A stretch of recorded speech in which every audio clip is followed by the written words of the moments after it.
Assalamualaikum warahmatullahi wabarakatuh. Selamat sore semuanya. Kami perwakilan dari kelompok 4 ingin menjelaskan tentang potensi energi ombak laut, air, dan juga hidrogen. Next. Kelompok 4 terdiri dari 1. Iwayan Mahardika, 2. Muhammad Iqbal, 3. Muhammad Isa, 4. Ferdian Syahsya Putra, 5. Yohanes Yuda Dwi, 6. Novendo.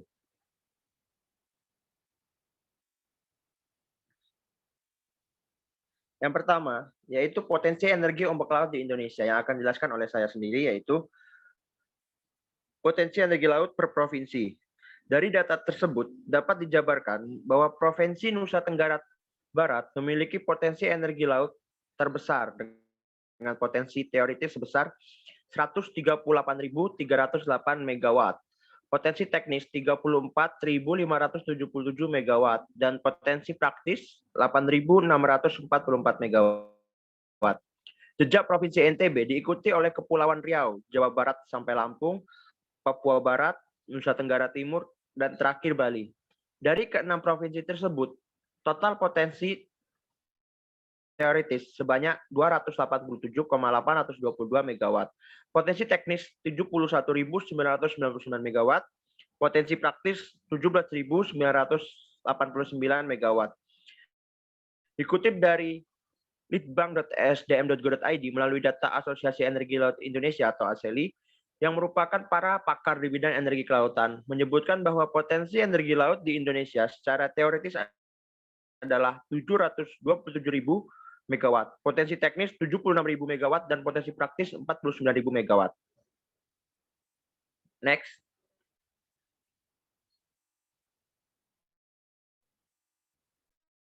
Potensi teknis adalah potensi energi laut dengan kapasitas bruto yang ditentukan dari pemodelan di suatu wilayah laut berupa nilai maksimum daya listrik yang dihasilkan dari satu lokasi.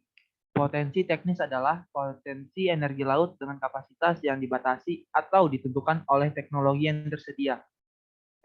Efisiensi dari alat yang sudah tersedia, sedangkan potensi praktis adalah potensi energi laut teknis dengan kapasitas yang memperhatikan kondisi dasar laut, jalur lalu lintas, kapal, dan lain-lain. Selain itu, potensi energi laut sering dikelompokkan menjadi 3 bagian, yaitu panas laut, gelombang laut, dan arus pasang laut.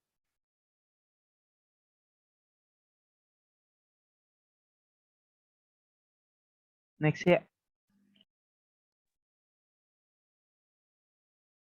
Potensi energi air di Indonesia berdasarkan data yang dimiliki oleh Kementerian Energi dan Sumber Daya Mineral atau KESDM, total potensi sumber energi di Indonesia adalah sebesar 75.091 megawatt dan sejumlah 45.400 megawatt yang telah teridentifikasi potensinya dengan persebaran sebagai berikut, yaitu 26,7% atau 12.140 megawatt di Sumatera, 906 megawatt di Jawa, 13.025 megawatt di Kalimantan, 398 megawatt di Bali, dan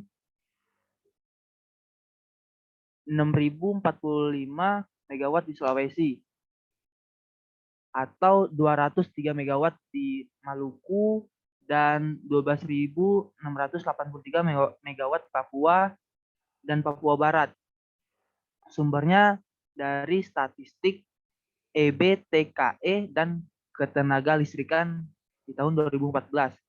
Dari sekian total potensi energi air yang telah teridentifikasi di Indonesia ini, kapasitas PLTA atau pembangkit listrik tenaga air yang telah terpasang hingga tahun 2016 adalah sebesar 5.250 megawatt atau sekitar 11,56% dari potensi energi air teridentifikasi atau 7% dari keseluruhan potensi energi air Indonesia.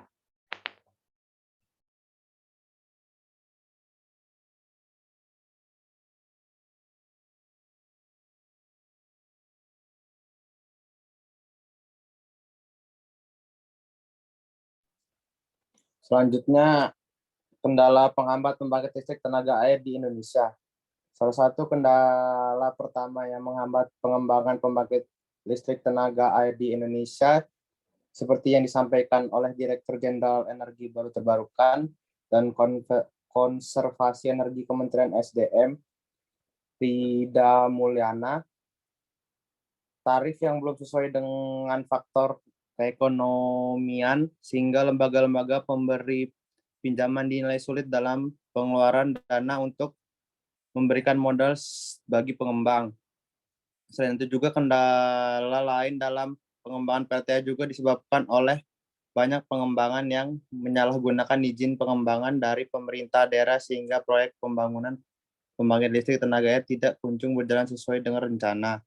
Hingga saat ini telah tercatat 256 izin pembangkit PLTA di Indonesia yang terbengkalai dan tidak berjalan. Kendala ketiga dalam pembangunan pembangkit listrik tenaga air di Indonesia adalah adanya faktor persepsi yang tidak sejalan antara pemerintah pusat dan pemerintah daerah. Hal ini tentunya sangat disayangkan karena jika ketiga kendala tersebut diselesaikan maka KSDM optimis bahwa pengembangan pembangkit listrik tenaga air di Indonesia akan berjalan lancar dan menarik investor yang kemudian dapat memberikan modal dalam pengembangannya. Lalu, penyelesaian kendala-kendala dari tabel di atas menjadi prioritas utama bagi pemerintah untuk menstimulasi bisnis pengembangan pembangkit listrik tenaga air. Salah satu yang terangkum dalam arahan kebijakan dan strategi rencana pembangunan jangka menengah nasional atau RPJMN listrik tenaga air. Langkah-langkah arahan tersebut diantaranya antara lain berlaku insentif untuk percepatan pembangunan PLTA, yaitu dispensasi pemanfaatan kawasan hutan untuk pembangunan PLTA, pengaturan harga jual listrik, dan penyediaan lahan. Lalu adanya penyederhanaan regulasi serta dokumen persyaratan perizinan pembangunan PLTA. Selain itu, dalam peraturan pemerintah SDM nomor 19/2015 dengan adanya peningkatan dalam kebijakan terkait dengan pengembangan pembangkit listrik tenaga air ini, maka pemerintah mengharapkan dapat tercapainya target pengembangan pembangkit listrik tenaga air, termasuk diantaranya mikrohidro adalah sebesar 14.465 MW pada tahun 2025, seperti yang terangkum dalam Rencana Usaha Penyediaan Tenaga Listrik atau RUPTL tahun 2016 sampai 2025.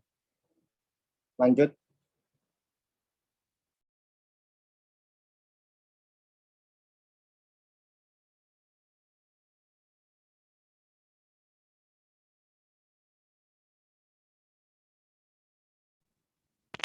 Maaf itu nggak full.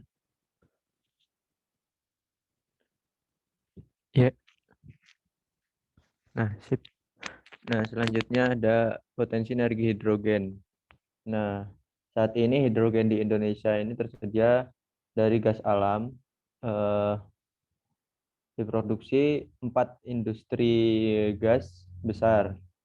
Harga komersial sebagai bahan kimia itu di Indonesia hidrogen itu sebesar 200.000 hingga 1.700.000 per 6.000 liternya atau satu tabung besar.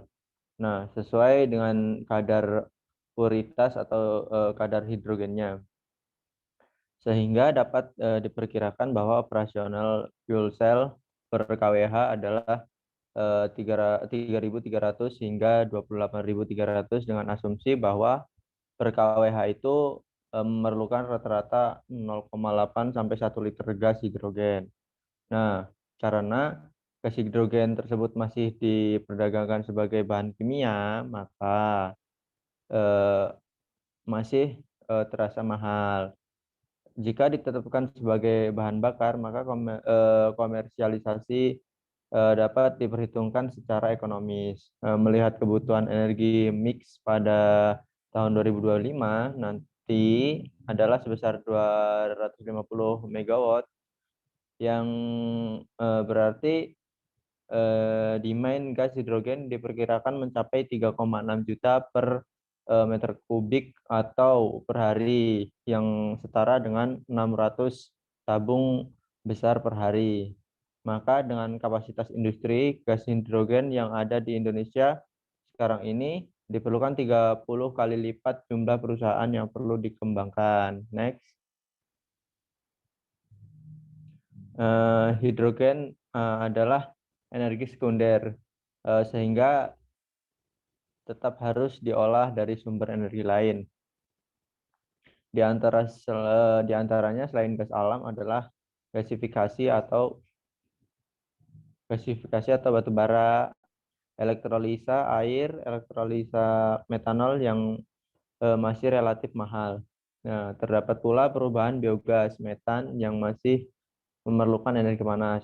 Di industri sendiri lebih banyak proses menggunakan sumber bahan baku minyak atau batu bara dan gas alam, yang mana sumber tersebut masih mempunyai hasil efek samping yang berbahaya dan merusak lingkungan, dikarenakan berbagai keuntungan dan kerugian pada saat aplikasi. Maka pada kajian masing-masing metode ditelaah lebih lanjut. Next.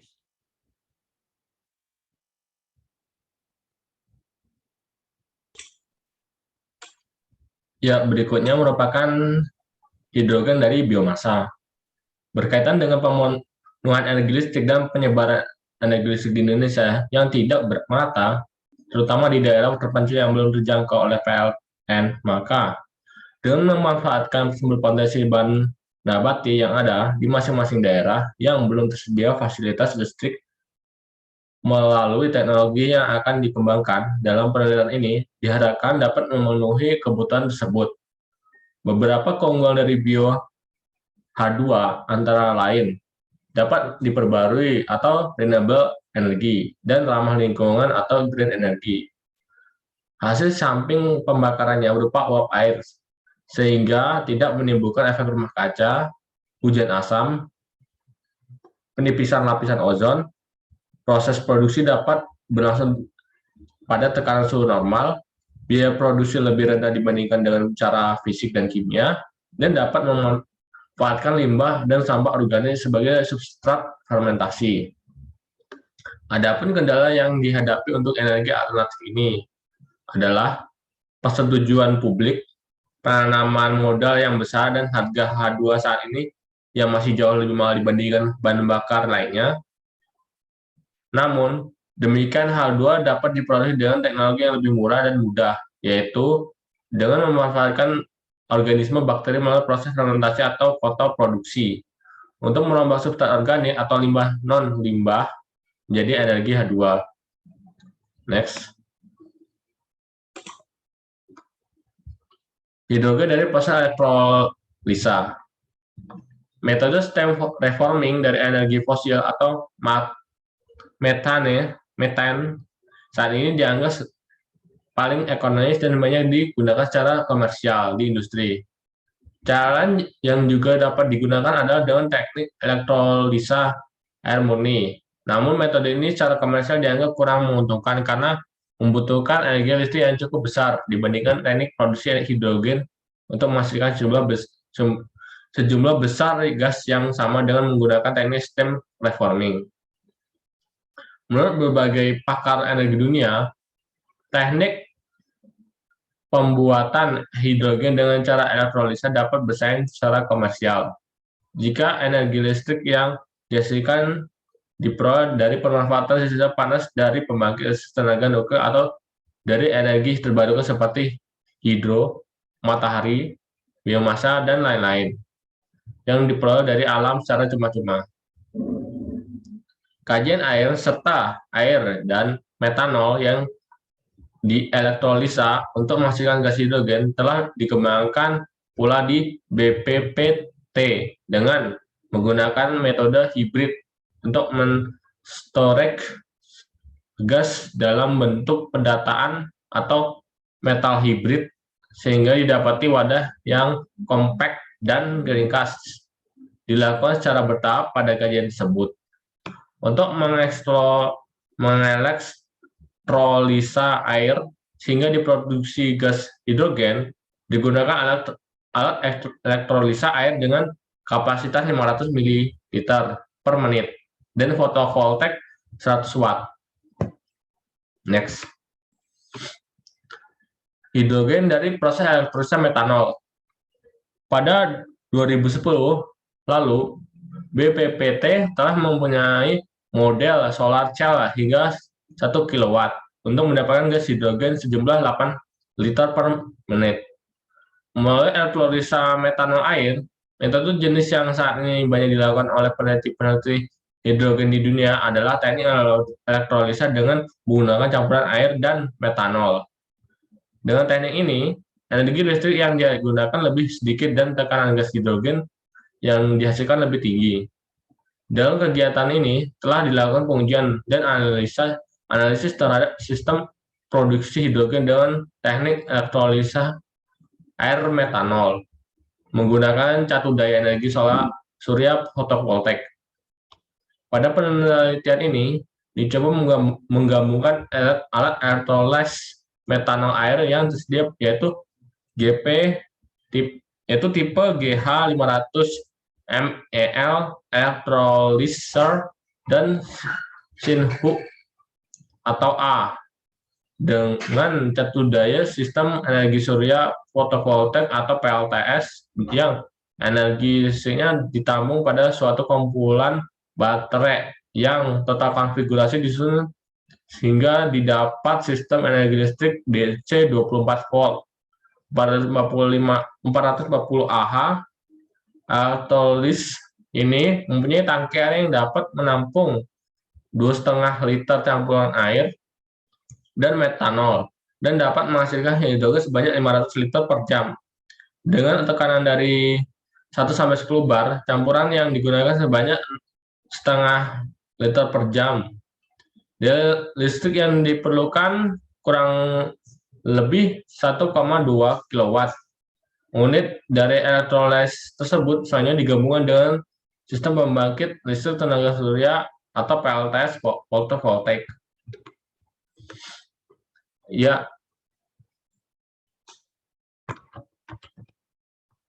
Sekian presentasi dari kelompok kami. Akan dilanjutkan dengan tanya jawab. Oke, masuk ke sesi tanya jawab. Sebelumnya saya ingin bertanya untuk Ferdiansyah. Tolong moderator dikembalikan ke slide yang tentang air.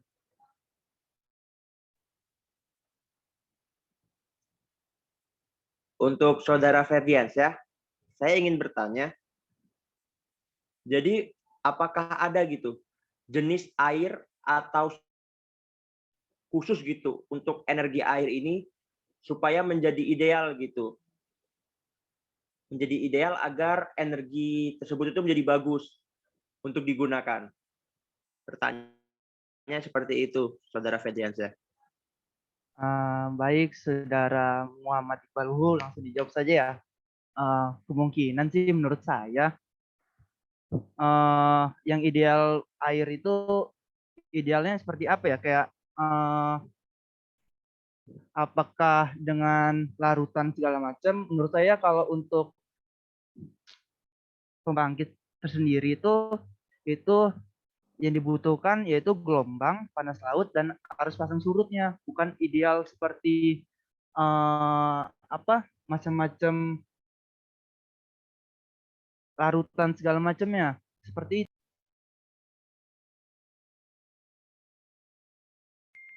Baik, Saudara Vanessa. Kalau begitu apa perbedaannya begitu dengan potensi energi air dengan potensi ombak laut gitu? Tolong diulang, Saudara Muhammad Iqbal. Jadi seperti ini, Saudara Vanessa. Mau saya kan kayak berat kan maksudnya itu kan yang dimaksud itu kan dia kayak dorongan airnya gitu kan. Benar tidak? Iya. Nah, terus berarti perbedaannya dengan potensi ombak laut apa? Kenapa tidak potensi ombak laut itu dikategorikan dikategorikan potensi air saja? Masuk ke kategori potensi air gitu kan? Itu juga potensi ombak itu kan dia kan air juga tuh. Potensi air.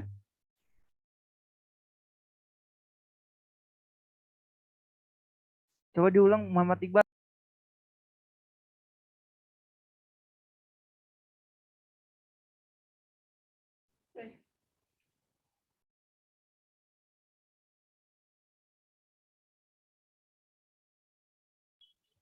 Jadi seperti ini Saudara Fensa, maksud saya itu kan tadi kan yang dimaksud dari potensi energi air ini kan dia bukan kayak jenis airnya atau apanya gitu kan, tapi kan ke bagian bagaimana air ini untuk mendorong turbinnya gitu kan. Ya.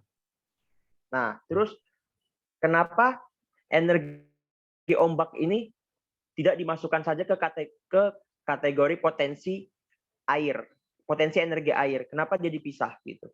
Padahal juga kan ombak itu kan adalah air juga dia. Ya. Itu seperti apa ya, Muhammad Iqbal? Saya juga belum paham juga mengenai itu. Mungkin rekan-rekan kalian ada yang bisa jawab. Tolong bantuannya. Izin masuk, moderator. Izin membantu menjawab pertanyaan dari Muhammad Iqbal. Jadi, kenapa ombak laut tidak digolongkan ke dalam potensi air? Karena mungkin dari pemanfaatannya ketika di pembangkitan itu berbeda gitu. Karena misalkan kita masukkan kategori potensi air, air sendiri di dalam pembangkitan atau di pembangkit listrik tenaga air sendiri yang dimanfaatkan adalah uap hasil dari pembakaran tungku air tersebut gitu. Jadi yang dijadikan penggerak turbin itu dari uap panas yang dihasilkan dari pembakaran itu. Sedangkan di potensi ombak laut sendiri yang dimanfaatkan adalah ombaknya atau arus air yang terjadi karena adanya ombak laut itu yang digunakan untuk menggerakkan turbin itu gitu. Jadi mungkin sedikit menjawab di situ ya untuk Muhammad Iqbal. Maaf kalau ada kurang-kurangnya. Oh, terima kasih Saudara Esa, sangat jelas sih. Cukup sih kalau dari saya. Sangat jelas.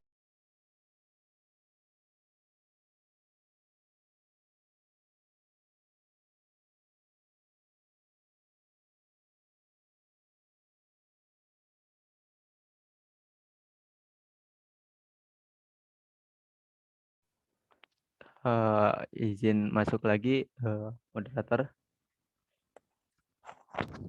Silakan Saudara Esa. Terkait pembahasan yang dibahas oleh Yohanes Yuda tadi, coba di next ke slide pembahasan Yohanes Yuda tadi.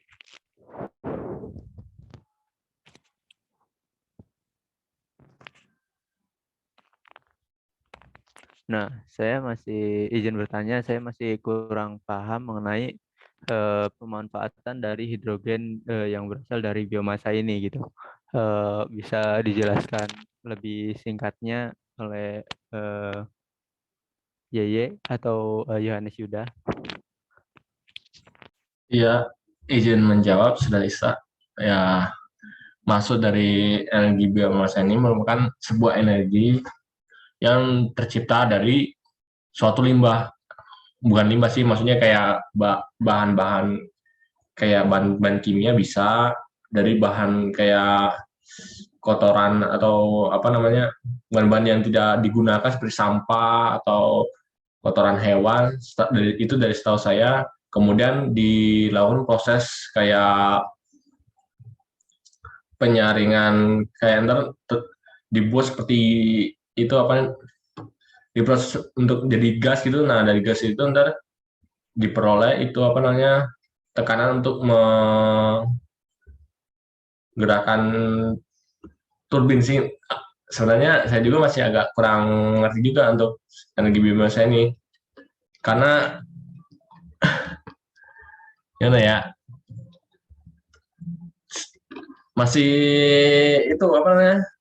Untuk kebukanya di apa namanya? Masih kurang informasi juga. Ya.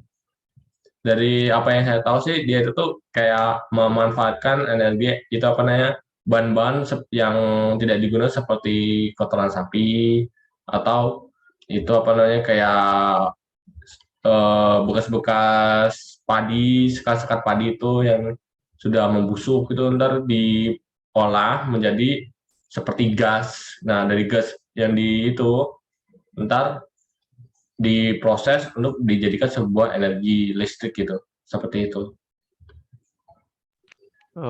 Berarti itu seperti konsep dari biogas sendiri itu ya. Jadi gas yang dihasilkan itu bisa dibuat sebagai energi penggerak dari turbin listrik tersebut ya berarti. Iya, sepertinya seperti itu. Terus ini kan di sini di topik utamanya kan hidrogen dari biomasa. Nah itu maksudnya itu hidrogen yang berasal atau yang timbul karena adanya energi biomasa ini atau bagaimana sih? Iya, izin menjawab hidrogen dari biomasa ya. Sebentar. Soalnya tadi kan kebetulan bagian saya menjelaskan bahwasanya hidrogen itu kan masih berupa bahan kimia ya. Nah, Ya. itu maksudnya tuh di sini hidrogen dari biomasa itu berarti kayak eh hidrogen atau zat kimia dari yang dihasilkan dari biomasa ini atau bagaimana ya? Yang hidrogen dari biomasa ini. Iya. Dari apa yang saya tanggap untuk maksudnya dari hidrogen dari biomasa itu seperti energi biomasa, cuman dia itu apa namanya yang dimanfaatkan itu hidrogennya gitu. Jadi dia itu kayak memanfaatkan panas bumi, bahan-bahan kimia dari panas bumi itu kayak kan letusan gunung berapi itu kan memancarkan panas tuh. Nah, kemungkinan hidrogen dari kejadian alam seperti itu yang dimanfaatkan gitu.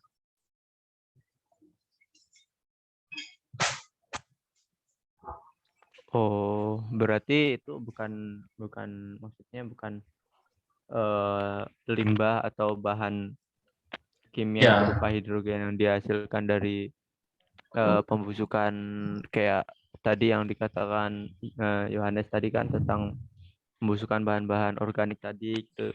Mungkin seperti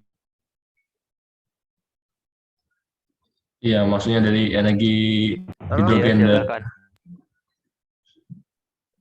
ya. tolong slide-nya digeser ke kiri. Slide. Sebentar.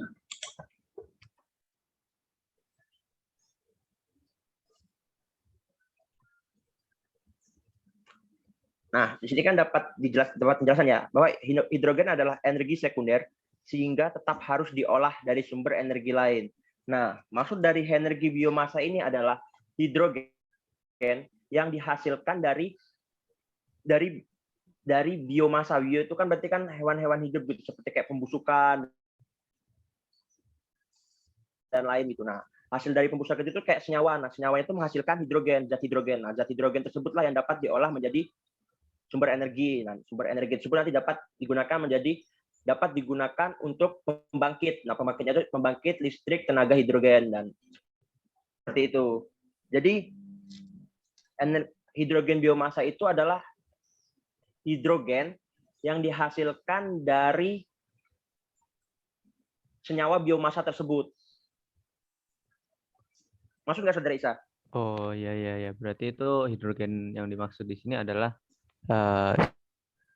suatu zat kimia yang berupa hidrogen yang dihasilkan dari proses pengolahan dari Iya, biomasa soalnya itu ya. kan ada beberapa cara tuh untuk menghasilkan hidrogen. Nah, salah satunya itu untuk menghasilkan hidrogen itu dari fermentasi. Dan itu tuh kan fermentasi dan lain-lain kan butuhkan bakteri dan lain-lain tuh, yaitu kan makhluk hidup. Kayak pembusukan juga kan membutuhkan makhluk hidup tuh, membutuhkan bakteri. Makanya disebut biomasa. Karena kan artinya dari bio sendiri itu kan adalah makhluk hidup. Seperti itu. Oh, oke. Makasih Saudara Iqbal sudah sangat menjawab.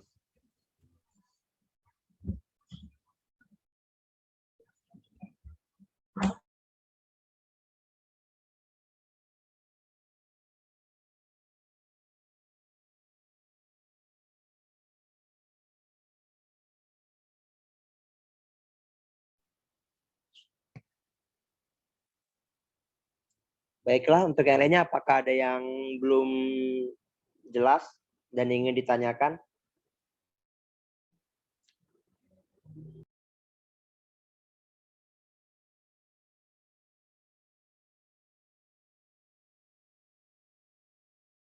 Saya izin masuk lagi, Saudara Moderator.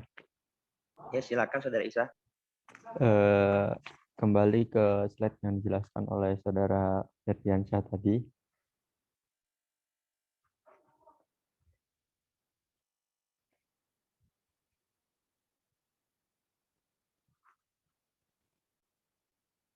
Nah, di sini.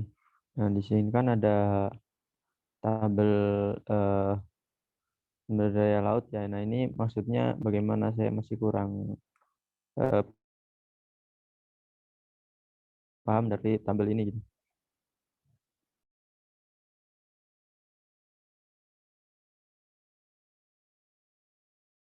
Mohon penjelasannya Saudara Ferdiansyah terkait tabel yang ada di slide ini. Baik, Terima kasih. ya terima kasih Muhammad Iqbal atas pertanyaannya. Mohon tunggu sebentar. Oke.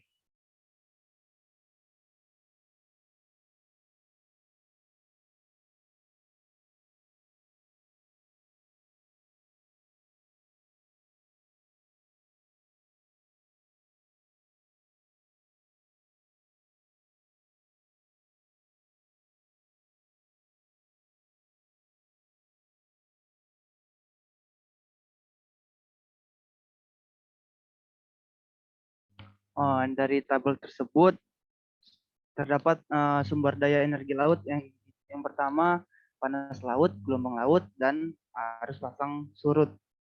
Nah, tabel tersebut itu kan terdapat 3 sumber daya. Yang pertama yaitu panas laut, gelombang laut, arus pasang surut. Seterusnya itu terdapat yang tabel kedua ini ada potensi teoritis itu potensi yang terdapat di daerah tersebut atau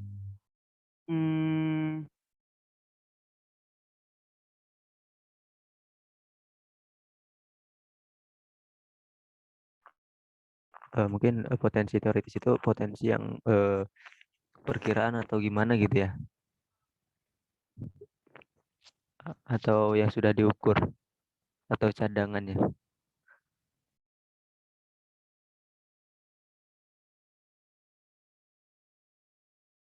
potensi teoritis itu potensi yang apa ya?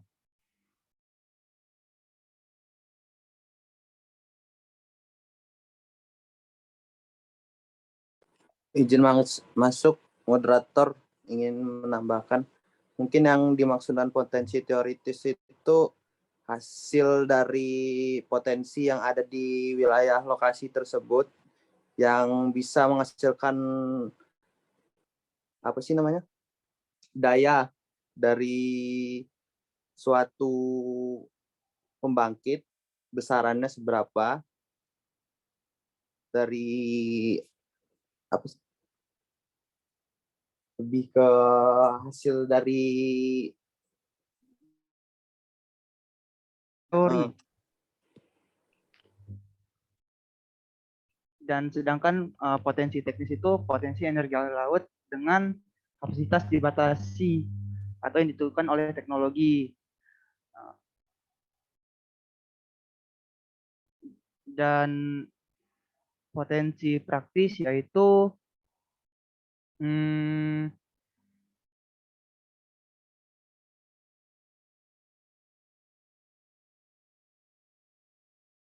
potensi praktis itu adalah potensi energi laut teknis dengan kapasitas yang memperhatikan kondisi dasar laut. Nah, di situ kan terdapat panas laut, potensi teoritisnya 57 GW. Nah, GW itu adalah gross weight atau berat kotor dari barang tersebut. Maksudnya,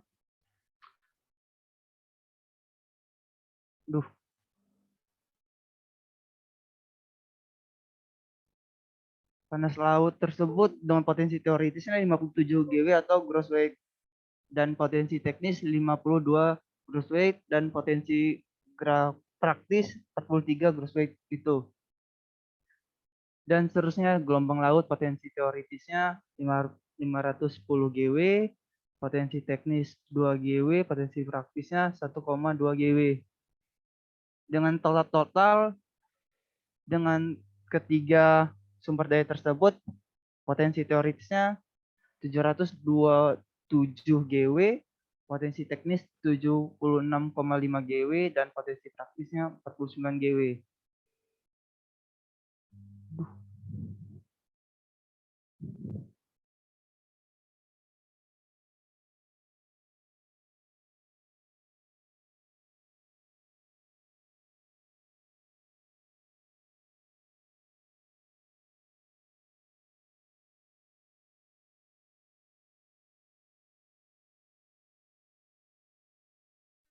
Seperti itu Muhammad Isa. Dengan pemaparan tabel tersebut. Oh, jadi gitu ya. Oh, terima kasih Saudara Ferdiansyah atas penjelasannya.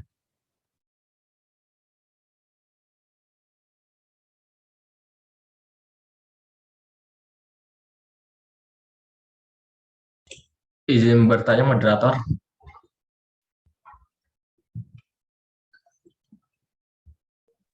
Ya, silakan Saudara Yeye.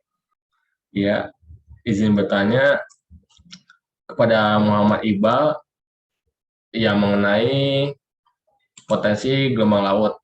Nah, di sini kan dijelaskan potensi dari setiap wilayah tuh. Itu mulai potensi gelombang laut di Indonesia. Dan dari potensi tersebut ada 3 potensi. Yang pertama potensi teoritis, kedua potensi teknis, dan 3 potensi praktis. Nah, berdasarkan potensi-potensi ini, apakah memungkinkan untuk Indonesia mengembangkan energi gelombang laut ini untuk dijadikan PLN?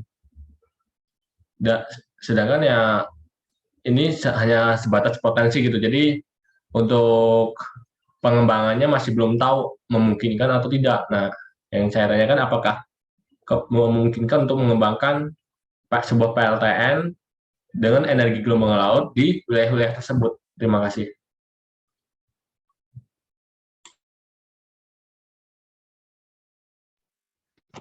Baik, Saudara, terima kasih ya. Jadi kalau menurut saya pribadi ya, untuk potensi-potensinya ini sebenarnya lumayan besar sih ya. Apalagi untuk negara Nusa Tenggara Barat ya. Mungkin kayak Bali dan lain-lainnya tuh mungkin kecil ya. Tapi menurut saya ini sangat mungkin sih Saudara ya. Karena apa? Karena energi ombak laut ini merupakan salah satu energi baru terbarukan gitu. Jadi energi ombak laut ini dapat menjadi solusi gitu untuk kedepannya. Bagaimana kalau solusi kedepannya? Bagaimana jika energi fosil itu sudah semakin menipis gitu? Jadi sama seperti halnya mungkin kalau untuk mencukupi seluruh Indonesia mungkin kalau menurut saya masih kurang sih ya. Tapi ini dapat menjadi kayak salah satu gitu pemasok untuk memasok sebagai salah satu pemasok PLTN gitu. Seperti halnya sel surya. Sel surya itu kan memasok di siang hari dan dapat digunakan di malam hari gitu, misalnya seperti itu. Jadi dia tuh kayak nggak total penggunaannya itu dari energi ombak, tapi dia kayak menjadi salah satu pemasoknya gitu. Mungkin kalau energi ombak laut ini digabungkan dengan energi-energi lain seperti energi air, energi hidrogen, dan energi angin, mungkin sangat tercukupi sih kalau menurut saya. Kalau menurut saya pribadi sih, tapi itu saudara ya. Dan untuk kedepannya sih kita belum tahu ya akan seperti apa. Iya, terima kasih atas jawabannya, Saudara Iqbal.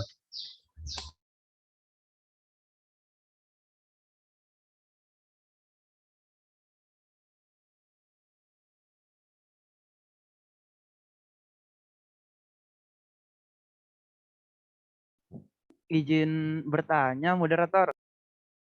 Ya, silakan saudara Ferdiansyah. Izin bertanya tentang potensi energi hidrogen nih, moderator, terhadap Muhammad Isa.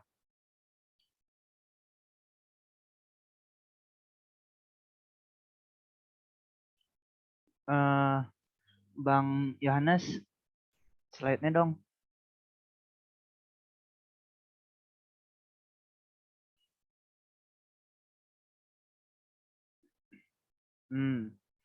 Potensi energi hidrogen. Oke, di sini kan sudah Sebentar, dijelaskan. Saudara Ferdiansyah. Muhammad Isanya sedang mencoba reconnect. Oh, baik, baik.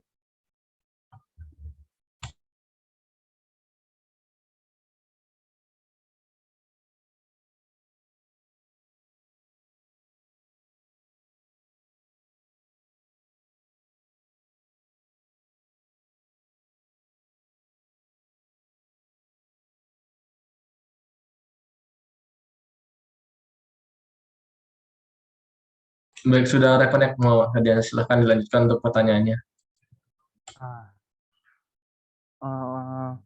Saudara Muhammad Isa, izin bertanya.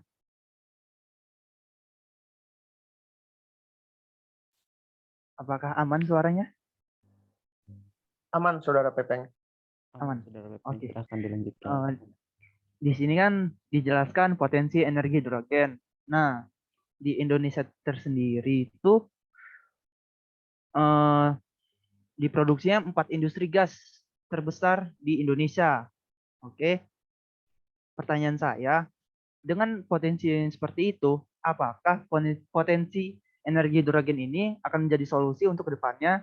Dan apakah potensi ini dapat mencakup ke seluruh Indonesia dan kira-kira bisa mencakup ke seluruh Indonesia berapa tahun lagi? Terima kasih.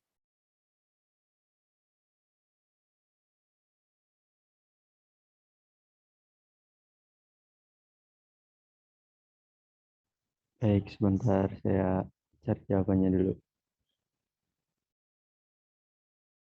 Kalau teman-teman ada yang mau menjawab, silahkan, nggak apa-apa.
Terkait pertanyaan saudara Ferdiansyah tadi yang berkaitan dengan apakah hidrogen kedepannya dapat mencakup seluruh wilayah Indonesia ya tadi atau gimana?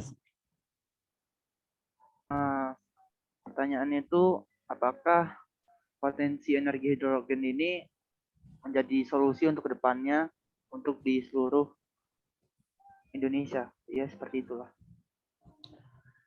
Untuk menurut saya sendiri, bahwasanya hidrogen ini sangat menjanjikan ya, dan tentunya bisa dimanfaatkan dimanapun di bagian di Indonesia selagi ada teknologi yang memadai untuk pemanfaatannya tersebut. Nah, terkait berapa tahun atau apa tadi cadangan atau apa yang pertanyaan tentang tahun tadi?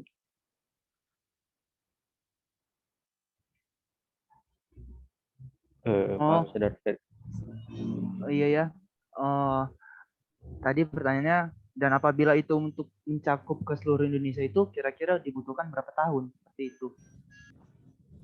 Itu dibutuhkan untuk pembuatannya atau cadangan yang ada? Maaf. Pembuatannya.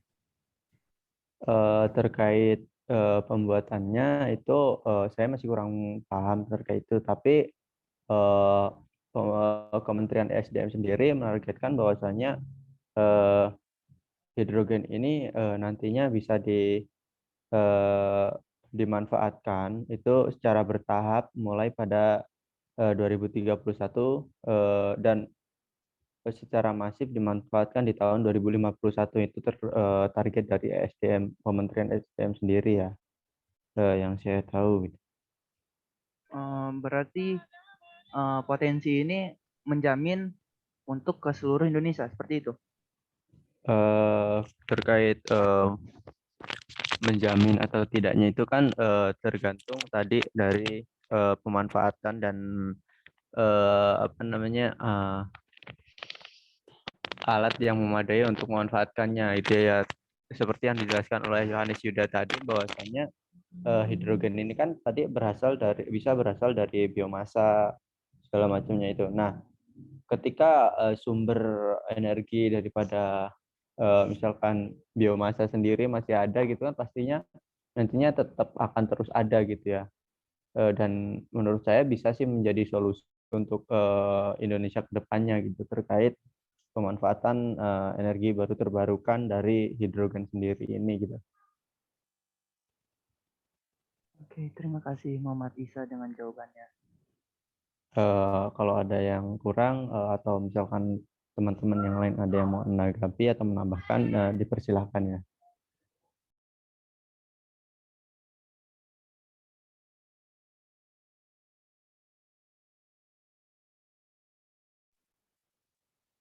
Oke, baik. Apakah masih ada yang ingin ditanyakan untuk didiskusikan?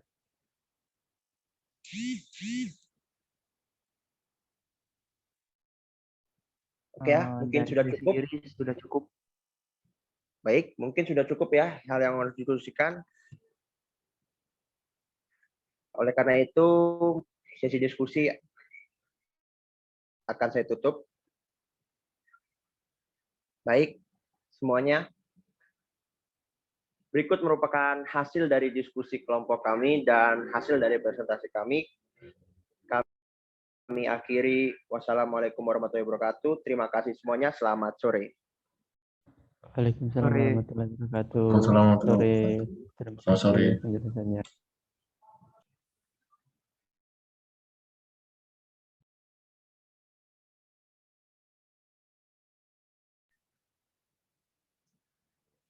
Tutup ya.